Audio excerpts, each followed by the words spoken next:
JBN, we keep you informed. I am Michelle Jones, and in the news, gun amnesty takes effect Saturday, November 5. The House of Representatives on Tuesday approved an order that will give rise to a gun amnesty that will run from this Saturday, November 5, until midnight on Saturday, November 19. National Security Minister Dr. Horace Chang moved the resolution titled the Firearms Prohibition, Restriction and Regulation Amnesty Order 2022. He noted that he was announcing the amnesty on the same day that the new Firearms Prohibition, Restriction and Regulation Act 2022, with its much stiffer penalties for gun offences, took effect.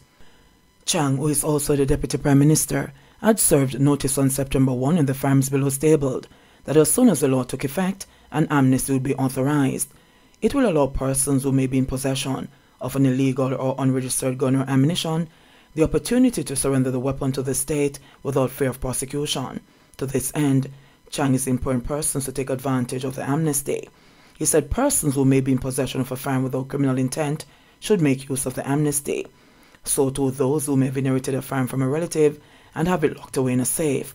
It also covers individuals who have decided that they no longer have use for a firearm. The object of this amnesty is to have those individuals surrender their firearms, said Chang. According to the order, any person who has acquired a firearm illegally but with no intent of committing an illegal act would benefit from the amnesty. It also covers the individual who voluntarily surrenders or discloses the location of any firearm or ammunition during the amnesty period. Such a person shall not be charged with any offense relating to the illegal possession, custody or control of the firearm or ammunition, said Chang. Once the amnesty expires, those found in possession of an illegal gun can expect the full force of the law to apply, Chang warned. To make use of the amnesty, a person may call the police, go to the nearest police station, or engage with the services of an attorney at law. 4 killed, 1 injured in separate shootings in Clarendon. The police in Clarendon are probing separate shooting incidents, which left 4 people dead and 1 in hospital. In the first incident, a husband and wife, Evan Francis and Alicia Francis, were murdered at the gate to their home in Tollgate around 5:30 p.m. The attack came a day after their son's body was found along a roadway in Milk River. In the second incident, a gunman shot 2 men, 1 fatally, at a shop in Content, Yorktown. The incident happened about 10 p.m. The deceased has been identified as Sylvester Eli Richardson.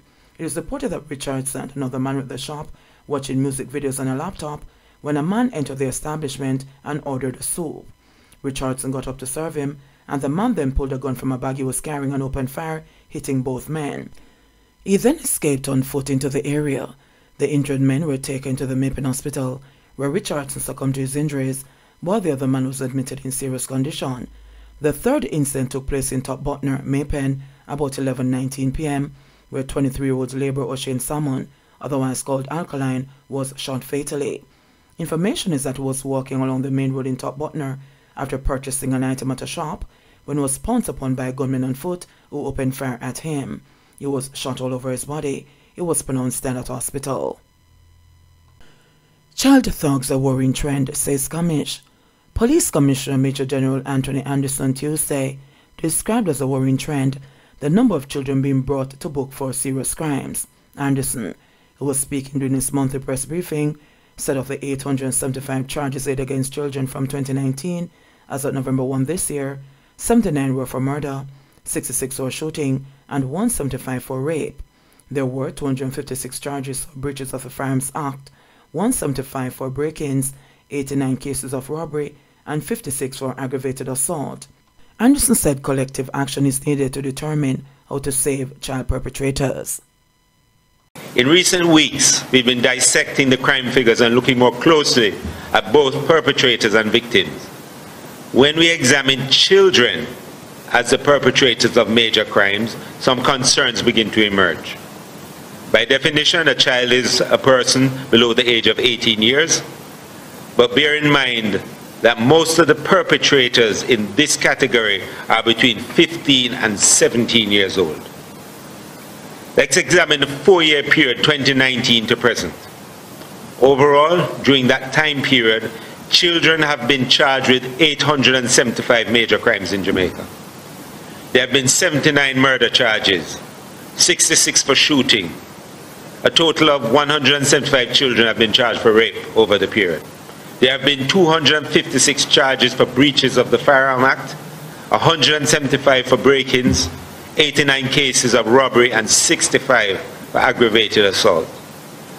These individuals who, if we do not act collectively, are getting into an early career of violence and crime. We are bringing this to the nation's attention because, as a society, we have to decide how we are going to save them. Taxi leaders deploy voice notes, but top cop dismisses hate rumor. The heads of at least 2 taxi associations have denounced violence against the police following Tuesday's shooting of a traffic cop in downtown Kingston and celebratory voice notes with surface of persons purporting to be cabbies. Aaron Mattis, president of the Spanish Town Taxi Association, deplored pronouncements of planned attacks on the police. Anything in any shape or form that would cost a life has to be denounced.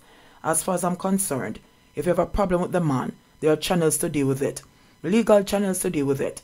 There is no way no man should have gone that route, Mattis said. But Commissioner of Police Major General Anthony Anderson dismissed the allegations of a hit on the cop that were fueled by the viral voice notes. Anderson said that there was no evidence to substantiate those claims. I went down to KPH and spoke to him myself to get a first-hand account of what happened, and based on what he indicated what happened, there was no particular indication from the incident that that was what was happening, the police chief said during a press conference Tuesday afternoon. Unless we get some information or intelligence that suggests that, I won't go down that road at this point. Anderson said the policeman's injuries are not life-threatening. Reports are that shortly after 7 a.m., the cop, who was driving a service motorcycle, was shot by men traveling on a bike along East Queen Street near Central Police Station. Raymond Bynes, president of the All Ireland United Group Taxi Association, said that he wasn't aware of the voice note allegations, but renewed the call for reform of the transport sector. That allegation or assumption about taxi operators is very unfortunate. I've been asking the relevant authority and people in position to make changes to how taxis operate. Until those changes are made, you'll always find anarchy and a lot of disagreements between taxi operators and the police or people in authority, Bynes said. Bynes suggested that the authorities work towards enforcing safe operations. They need to have these taxis aligned to an association, organization, or a company.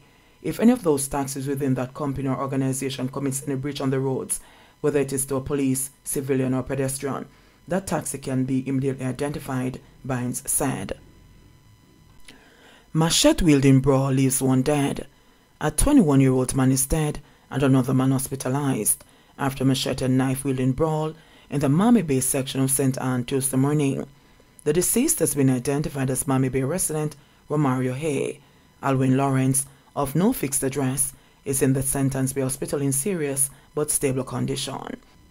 Reports from the police are that Hay, based on recommendations made by Lawrence, bought a car in Mandeville. On Tuesday, Hay approached Lawrence to discuss mechanical problems the car had developed. A fight began between the two men, and Hay allegedly used a machete to inflict wounds to Lawrence's head. Lawrence allegedly used a knife to stab Hay to the left side of his chest and shoulder. Both were taken to the St. Ann's Bay Hospital, where Hay died while receiving medical treatment. No breakthrough in Gabriel King's case, say police, after almost 11 months since the brutal murder of 9-year-old Gabriel King in St. James. The Jamaica Constabulary Force says it is still no closer to cracking the case despite repeated calls for information. Deputy Police Commissioner Fitzbailey made the admission in a brief statement yesterday at the JCF's monthly digital press briefing, during which he indicated that the police are still having difficulty gathering information in the matter. There is not much progress from the last time reported on this matter. The investigation is ongoing.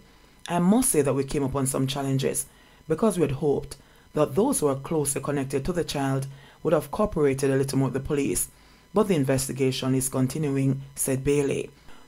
While the JCF has been pressed or updates into the case of previous briefings, there has consistently been no word on whether the police have identified any suspects in the child's death or whether there has been any other breakthrough in the investigation. The police have been heavily criticized in the public domain for their lack of information in the matter and for not providing updates about the investigation in a timely manner. There's also been no information despite the offer of a $1 million bounty in July for information leading to the arrest of the perpetrators. Gabriel King, who was developmentally challenged, was abducted from his mother along the Tucker Main Road in St. James after she was reportedly carjacked by assailants who dragged her from a motor car and took the vehicle with the child still in the back seat. The car was later found abandoned off the Fairfield Main Road in Montego Bay, and young Gabriel was found in the rear of the vehicle with his throat slashed. Government grants $21 million to each constituency for Christmas work. Constituencies across the island have been granted $21 million each for the annual work program in the lead-up to the Yuletide season. Prime Minister Andrew Holness made the announcement during Tuesday's sitting of the House of Representatives. Holness highlighted that the figure represents an increase on the $16 million allocated in 2021. In his address, Holness explained that $10 million should be spent on road rehabilitation, $5 million on debushing, $1 million on drain cleaning, and $5 million on garbage collection. He said members of Parliament could reallocate some of the funds and spend up to $15 million on road patching. Respective MPs have until February 2023 to use the funds. Police Commission reminds lawmen to protect themselves on and off duty. During his monthly press briefing held on Tuesday, November 1, Commissioner of Police, Major General Anthony Anderson, reminded members of the Jamaica Constabulary Force that they have the support of the High Command in the lawful use of force to defend themselves and their colleagues against any attack. According to a release, the Commissioner reported that since the start of this year, 6 policemen have been killed in the course of duty, and 3 members have been shot and seriously injured during confrontations with gunmen. So at this time, though, I'd like to turn attention to another matter that is particularly close to home. Recently, we lost one of our members who was killed by a gunman while on an operation. I have often made the point that when confronted by armed criminals, it is my desire for the police to win every single time and go home to their families. Unfortunately for us, Corporal Oliver Mullings wasn't able to go home to his family that night. And in the case of his family, the wounds of grief are still fresh. It was only in October of 2020 that the mother of his teen daughter, a sergeant stationed in St. Catherine South, left out for duty and perished in a traffic accident. Just this morning, a member of a traffic police officer in downtown Kingston, who was attached to Central Police Station, was shot at. As a matter of fact, he was shot. He was engaged by 2 persons on a motorcycle. Thankfully, he managed to take evasive action, return fire, and has been treated at hospital. There are many who have a lot to say about police use of force. The problem is that none of these people are out there on the front lines being shot at. It is far easier to opine about these things from positions of safety. I'm reminding my men and women that they need to be aware of their surroundings on and off duty. Members are also being reminded that they have the full backing of the Police High Command in the lawful use of force, as is necessary to defend themselves, their colleagues and citizens. In sports news, Garvey Macio's D Cup title defense in danger. Defending Isadora Costa Cup champions Garvey Macio High are on the verge of being eliminated from the competition after they were beaten 1-0 by Central High School in their round of 16 Group 1 game played at Fogo Road High on Tuesday, November 1. Garvey Macio were unbeaten in the competition since 2019, and after winning all 13 games on their way to taking the title, were on a 24-game unbeaten run until they got ambushed on Tuesday. James Gallimore's second half goal was enough for them to beat Garvey Macio and take over the leading Group 1 on 4 points, the same as Manchester High, who beat Christiana High 2-1 in Mandeville.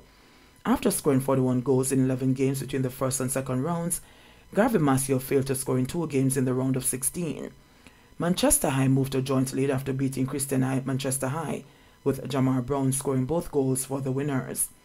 William Knibb Memorial took control of Group 2 after a 1-0 win over Cornwall College at Droxall and improved to 6 points, 3 more than Dintale Technical. After scoring 44 goals in 11 games between the first and second rounds, Garvey Macio failed to score in 2 games in the round of 16.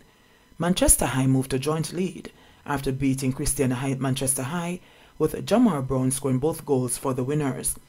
William Knibb took control of Group 2 after a 1-0 win over Cornwall College at Droxall and improved to 6 points, 3 more than Dintil Technical, who beat Paul Bolger High 2-0 at York Oval. Mark Lewis got the only goal in the game at Droxall, scoring in the 11th minute, as William Knibb won their third game by a lone goal, and Cornwall College lost their 6th game of the season, all by a 1-goal margin. Dintil Technical rebounded from their loss to Cornwall College on Saturday to beat Paul Bolger High, taking the lead in the first half from an own goal before Shamar Hutchinson added a second in the second half to secure the win and get them back into contention. Tuesday's results: Manchester 2, Christiana 1, William Knibb 1, Cornwall 0, Paul Bolger High 0, Dintil 2, Central 1, Garfield 0. On to track and field. Jadon Hibbert leaps the World Athletics Male Rising Star of the Year Award nomination. World Under-20 triple jump champion Jadon Hibbert has been nominated for the 2022 World Athletics Male Rising Star of the Year Award. Hibbert leapt to a championship record and lifetime best jump of 17.27 meters to claim gold in the event at the World Under-20 Championships in Cali, Colombia in August. The former Kingston College sensation is now second on the Under-18 all-time list and the equal 8th best Under-20 triple jumper in the history of the event. Hibbert joins his compatriot and former Hydale High sprint hurdler Karika Hill, who was selected as a nominee for the World Athletics Female Rising Star of the Year Award on Tuesday. JBN, we keep you informed. Please remember to subscribe, like, share, leave us a comment and click the notification bell to receive our daily news items.